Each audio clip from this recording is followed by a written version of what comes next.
sir আপুনি বৃন্দাবনী বস্ত্ৰৰ বাবে লণ্ডনলৈ গৈছিল সেই কথাকো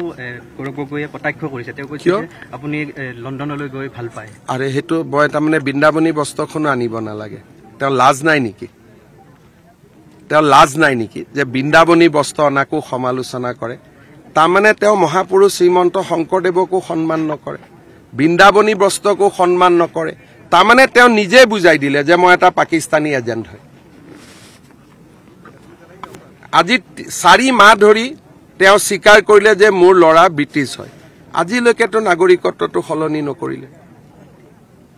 যেতিয়া আমি বুজাই দিলো তেওঁ কলে যে মই কোভিডৰ কাৰণে বাধ্যত পৰি ব্ৰিটিছ হল কিন্তু আজি 4 মাহ হল ভাৰতীয় কৰিলে নেকি কৰাটো নাই গতিকে তেওঁৰ কথাত আপোনালোকে যিমানে ইন্টাৰেষ্ট দিব আপোনালোক ফচিব মোৰ একো নহয় কবাত আপোনালোকে এগৰাকী দুগৰাকী জাৰ্নেলিষ্ট আছে তেওঁৰ কাৰণে এতিয়া কাম কৰি আছে আপোনালোকে চাব দুই এজন জাৰ্নেলিষ্ট এতিয়া তেওঁৰ পলিটিক্যাল এডভাইজাৰো হৈছে আফ্ৰিদাই টুইটত কিমান দুখ কৰে চাব আপোনালোক এটা পলিটিক্যাল এডভাইজাৰো হৈ গৈছে গতিকে আপোনালোকে ট্ৰেপত পৰি যাব গতিকে তেওঁৰ কথা কিমান গুৰুত্ব নিদিব কাৰণ জুনে আৰু মই দুখো নিদিওঁ তেওঁতো বৃন্দাবনী বস্ত্ৰৰ বিষয়ে একো নাজানিও লণ্ডন কোনবা মানুহ এদিনত ফুৰিব যায়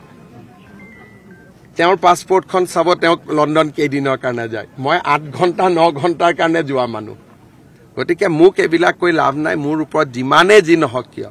অসমৰ মানুহে মোক জানে আৰু মই মোৰ কাৰণে চিন্তা নকৰো বিজেপি বহুত আগুৱাই গ'ল